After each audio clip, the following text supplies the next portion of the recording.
Lectures from the Academy. Hi, my name is Chrissy Dawn, and for the next few minutes I'm going to share with you a lecture from the Blue Heron Academy entitled Beer and Sausage. It is the third recorded lecture in a group of lectures, selected from the many classes taught by Dr. Gregory T. Lawton to the students of the Blue Heron Academy of Healing Arts and Sciences from 1980 to 2021.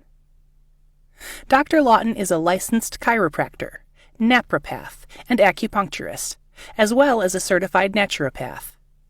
Since Dr. Lawton founded the Blue Heron Academy in 1980, thousands of students have learned the practice of true traditional health care at the Academy and have gone on to establish practices serving the health care needs of their patients. Let us begin Beer and Sausage. Hazel was in her mid-50s, of strong German descent, and a cosmetologist. She came to my office with a complaint of severe pain in the saddle joint of her right thumb. She had seen a rheumatologist, and the diagnosis was osteoarthritis. The disease had spread throughout her body, but it was her thumb that was giving her fits. I examined Hazel and determined she had advanced arthritis in her knees, hips, spine, and in both hands and wrists.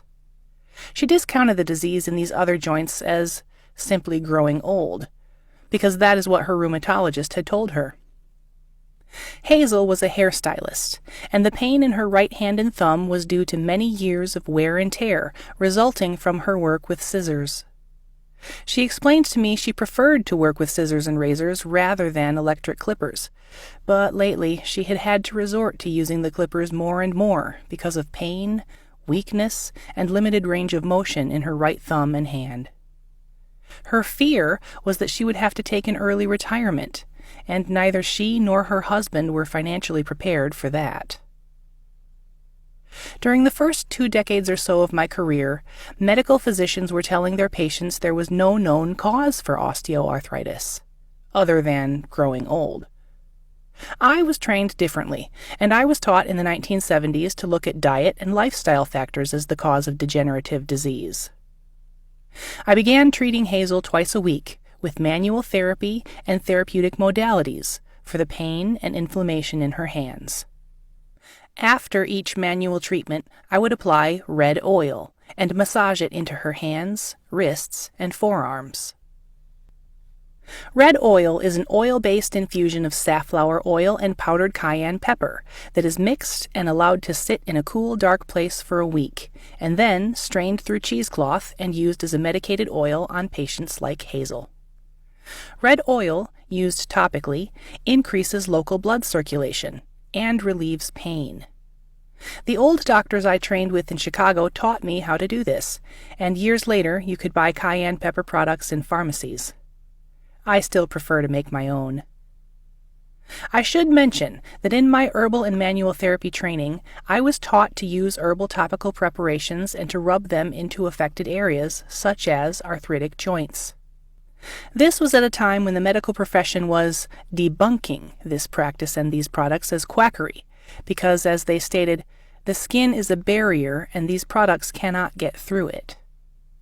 Jump ahead a few decades and you have medical physicians using hormone and drug patches to deliver medications through the skin.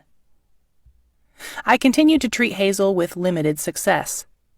Each treatment gave her a few days of relief, but we were not getting to the cause of her condition, which I had identified as inflammation resulting from her diet. Hazel had shared with me that she was an excellent cook, and the German meals she prepared of roasts and rumps and potatoes and noodles were drenched in sauces and gravies.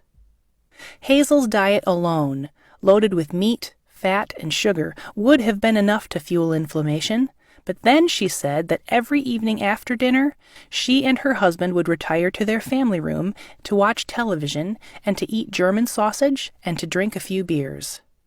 This had been their practice throughout 30 years of marriage. I have never been one of those doctors that loads patients up with supplements and a long list of things to change. I believe it is the slow and gradual changes we make that will stick. I suggested to Hazel that she and her husband consider making some healthy vegetable substitutions to their evening meal and late-night snack. My recommendation was not well received, and Hazel's response to me was, "Life would not be worth living without beer and sausage." I have never forgotten her words.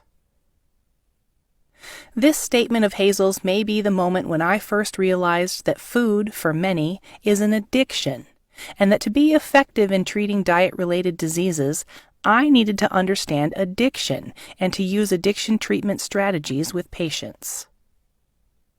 2 weeks after our sausage and beer conversation, Hazel arrived for an appointment at my office. It was obvious to me that she was not herself, and she appeared to be very depressed. I asked her what was wrong, and Hazel shared with me that her husband had just passed away from a massive heart attack. Her husband had gone to his cardiologist for a checkup and cardiac stress test. He was told after the exam that his heart was healthy and strong. On his way home, he fell dead in the hospital parking lot. A sudden death from cardiac arrest. He was 58 years old. For those of you who have followed these lectures and who think my statements on diet and alcohol, especially alcohol, may be extreme, I assure you that from my perspective, gained from treating thousands of patients over 5 decades, husbands, wives, sons, and daughters who are in pain and suffering because of poor diets and alcohol consumption, I am not extreme. What is extreme are the processed food, alcohol, and tobacco industries who hide how unhealthy their products are while profiting from human disease, pain, and suffering. Life is indeed worth living without beer and sausage. This has been Lectures from the Academy. I hope you will join us next time. Until then, stay healthy.